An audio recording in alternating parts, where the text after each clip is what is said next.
नमस्कार, मैं भराज और आप देख रहे हैं आपकी सभा। विधानसभा का चुनाव खत्म हुआ और सरकार का गठन हो गया है झारखंड में। अब जनता सरकार की ओर मुंह करके खड़ी, इस आशा और विश्वास में कि जो वादाएं चुनाव से पहले किए गए थे, उस वादा पर सरकार कब खरी उतरती, उस वादे को कब निभाती है। आप सभी को पता है कि इंडिया गठबंधन की अभी झारखंड में सरकार है, जिसमें जेएमएम, आरजेडी, कांग्रेस मुख्य भूमिका में है। इस सरकार जो अभी बनाई गई है, जो सरकार बनी है, इसने अपने मैनिफेस्टो, जो कंबाइंड मैनिफेस्टो निकाला था, जो घोषणा पत्र निकाला था, सभी पार्टियों ने मिलकर, जो जो इंडिया गठबंधन में है, उनके अनुसार एक वोट सात संकल्प करके एक घोषणा पत्र निकली थी। उस संकल्प पत्र का अगर हम बात करेंगे तो उसमें एक अहम पॉइंट यह था, एक अहम वादा झारखंड की जनता के साथ यह था कि यहाँ जो धान का रेट है, जो धान की खरीदारी की जाएगी पैक्स में, उसे 2400 से बढ़ाकर 3200 कर दिया जाएगा। आज वर्तमान की बात करें तो जब ये वीडियो हम लोग शूट कर रहे हैं तो 21 दिसंबर का समय है। बीते एक सप्ताह पहले माने 15 दिसंबर से जितने भी पैक्स हैं जहां धान की खरीदारी होती है, वहां पर खरीदारी चालू कर दी गई है। लेकिन अभी भी जो रेट रखा गया है वो 2400 रुपये प्रति क्विंटल ही रखा गया है। जिस संकल्प पत्र की हम बात कर रहे थे, उसके अनुसार जो झारखंड सरकार है, उसे अपने जनता को तोहफा देना चाहिए था।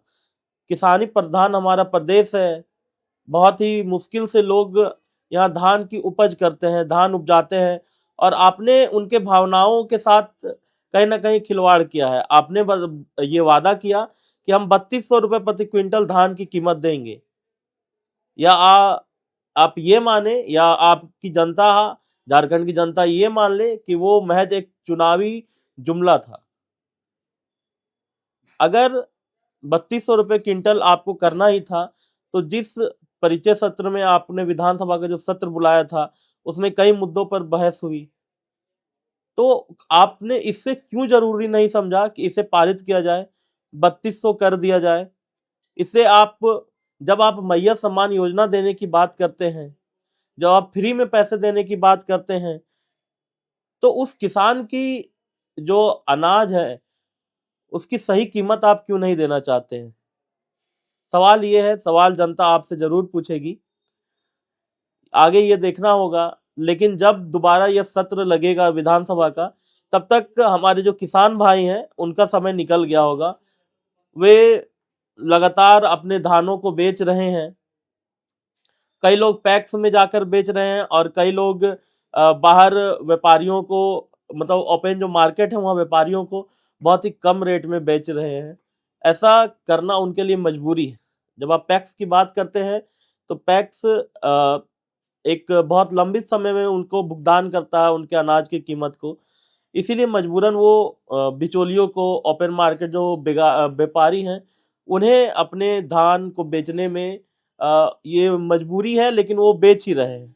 क्योंकि उनके पास कोई ऑप्शन नहीं है कि लंबे समय तक वो अपने पैसे के लिए इंतज़ार कर सके। सरकार को, चलिए अगर आप एमएसपी नहीं बढ़ा रहे, आप 3200 धान का जो कीमत है वो नहीं कर रहे हैं, तो कम से कम जो पैक्स है उसकी व्यवस्था को सुधार कर दीजिए और वहाँ लेन-देन आसान कर दीजिए। वहाँ भी कई बिचौलिए लगे रहते हैं।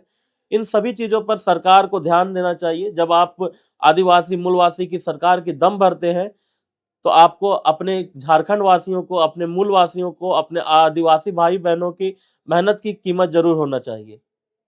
मिलते हैं नेक्स्ट वीडियो में, तब तक के लिए जोहार झारखंड।